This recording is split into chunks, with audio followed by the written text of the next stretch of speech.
Deficiência de proteína C e S. Olá, meu nome é Tuane e junto com a minha amiga Isadora iremos falar um pouquinho o que são as deficiências de proteínas C e S e o que elas acarretam para o indivíduo portador. Para entender melhor o que é a deficiência e o que ela causa, devemos saber o que são essas proteínas e para que elas servem. A proteína C, também conhecida como autoprotrombina 2A e fator de coagulação sanguíneo 14, é uma proteína zimogênica, cuja forma ativa desempenha um papel importante na regulação da coagulação do sangue. É uma glicoproteína dependente da vitamina K que circula no plasma sanguíneo. A sua estrutura é composta por duas cadeias polipeptídicas, chamadas leve e pesada, conectadas por uma ligação de sulfeto. A proteína C é ativada quando se une à trombina. A proteína C ativada desempenha suas funções principalmente através da inativação proteolítica das proteínas denominadas fator 5A e fator 8A. A ativação da proteína C é promovida em grande parte pela presença de trombomodulina e do receptor da proteína C endotelial. Resumindo, a proteína C desempenha uma função crucial como anticoagulante, e por isso as pessoas com deficiências na proteína C ou com algum tipo de resistência à proteína C ativada correm um risco significativamente maior de desenvolver coágulos perigosos. Sobre a proteína S, ela é uma glicoproteína sintetizada no fígado e também é dependente de vitamina K. É a única proteína dependente de vitamina K que não é uma enzima, atuando apenas como cofator para que a proteína C ativada atue nos fatores 5 e 8. Mas por que essas proteínas são importantes? Bom, podemos ver a importância delas quando entendemos o processo de hemostasia, onde tem como função fazer com que o sangue permaneça circulando nos vasos sanguíneos, formar coágulos para coibir a hemorragia, reparar a lesão e fazer a dissolução do coágulo. Podemos ver melhor esse processo no vídeo a seguir.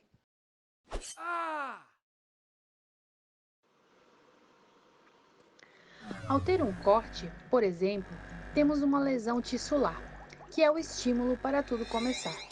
Acontece um rompimento no vaso e por este local o sangue sai, caracterizando uma hemorragia.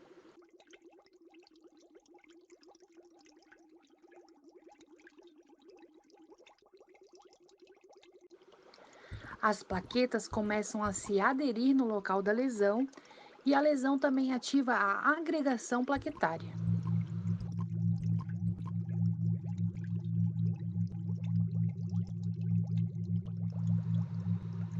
Nessa etapa do processo de hemostasia, as plaquetas se unem ao fibrinogênio, que fica preso no meio dessas plaquetas. Essa imobilização do fibrinogênio na lesão atrai os fatores da coagulação.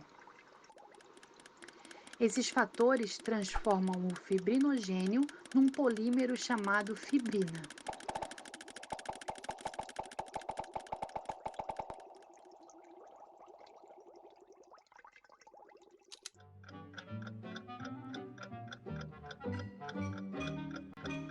Após 24 a 48 horas, moléculas de plasmina são atraídas pela fibrina.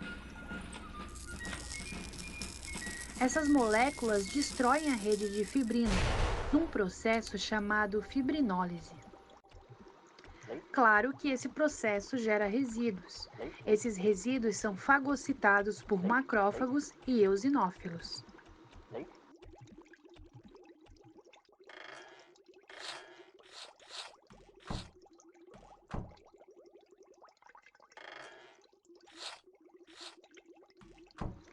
E é dessa forma que é restabelecido o fluxo sanguíneo normal.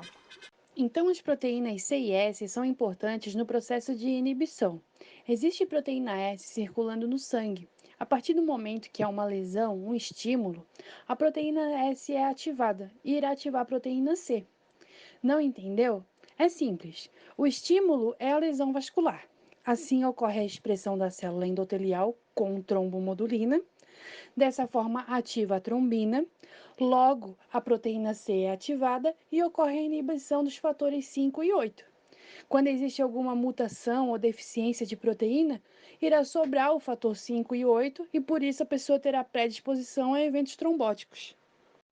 Então, vamos falar isoladamente de cada deficiência para melhor entendimento, começando pela deficiência de proteína C. A deficiência congênita da proteína C é uma patologia da coagulação hereditária caracterizada por sintomas de trombose venosa profunda devido à síntese e/ou atividade reduzida dos níveis de proteína C. A prevalência da deficiência grave de proteína C, formas homozigotas ou heterozigotas compostas, está estimada em 1 a cada 500 mil. Já as deficiências parciais, que são as formas heterozigotas, são muito mais frequentes. Também não há diferença entre sexos, homens e mulheres são igualmente afetados.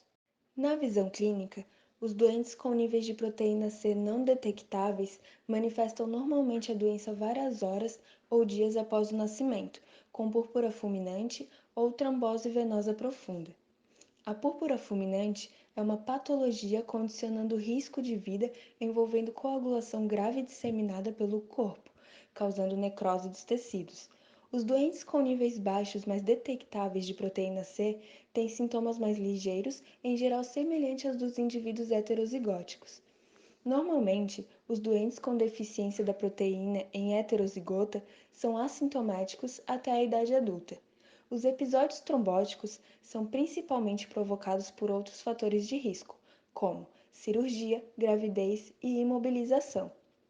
A trombose venosa profunda dos membros inferiores, com ou sem embolismo pulmonar, é a manifestação mais comum da doença.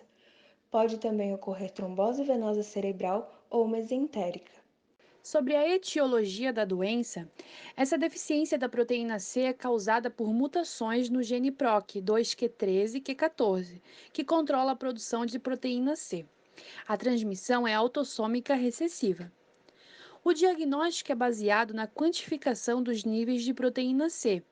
Os níveis de atividade de proteína C variam de 0 a 30% em casos de deficiências graves e de 30 a 70% no caso das deficiências parciais. Existem duas formas biológicas da doença. A deficiência tipo 1 é caracterizada por redução concordante da atividade da proteína C e do antígeno. Na deficiência tipo 2, a atividade da proteína é reduzida, mas o antígeno da proteína C é normal. O diagnóstico diferencial inclui outras trombofilias hereditárias, incluindo deficiências da antitrombina e da proteína S. Já o diagnóstico pré-natal é possível para famílias com crianças afetadas e é baseado na identificação da mutação causal no DNA obtido por biópsia de vilosidades coriônicas. Agora vamos falar da deficiência de proteína S. A deficiência congênita de proteína S é uma patologia hereditária da coagulação caracterizada por sintomas de trombose venosa recorrente devido à síntese e/ou atividade reduzida dos níveis de proteína S. A prevalência da deficiência parcial da proteína S em indivíduos heterozigotos está estimada em 0,16 a 0,21% na população geral. Já a prevalência da deficiência grave da proteína S, que são os indivíduos homozigóticos ou em heterozigotia composta, é desconhecida, mas é provavelmente comparável à da deficiência grave da proteína C, que está estimada em 1 entre 500 mil. Também não há diferença entre os sexos. Sobre a visão clínica, na deficiência grave da proteína S, a doença manifesta-se várias horas a dias após o nascimento, com púrpura fulminante ou trombose venosa profunda. A apresentação mais comum da doença é a trombose venosa profunda, dos membros inferiores, com ou sem embolismo pulmonar. Pode ocorrer também trombose arterial. Outra forma de apresentação da doença é a retinopatia grave de prematuridade. A deficiência da proteína S é causada por mutações no gene PROS1 e a transmissão é autossômica recessiva. O diagnóstico é baseado na quantificação dos níveis de antígeno da proteína S total ou proteína S livre, e atividade anticoagulante. Existem três formas biológicas. Os tipos 1 e 3 são deficiências quantitativas com baixos níveis de antígenos livres, com níveis totais de proteína S normais no tipo 3 e níveis totais de proteína S diminuídos no tipo 1.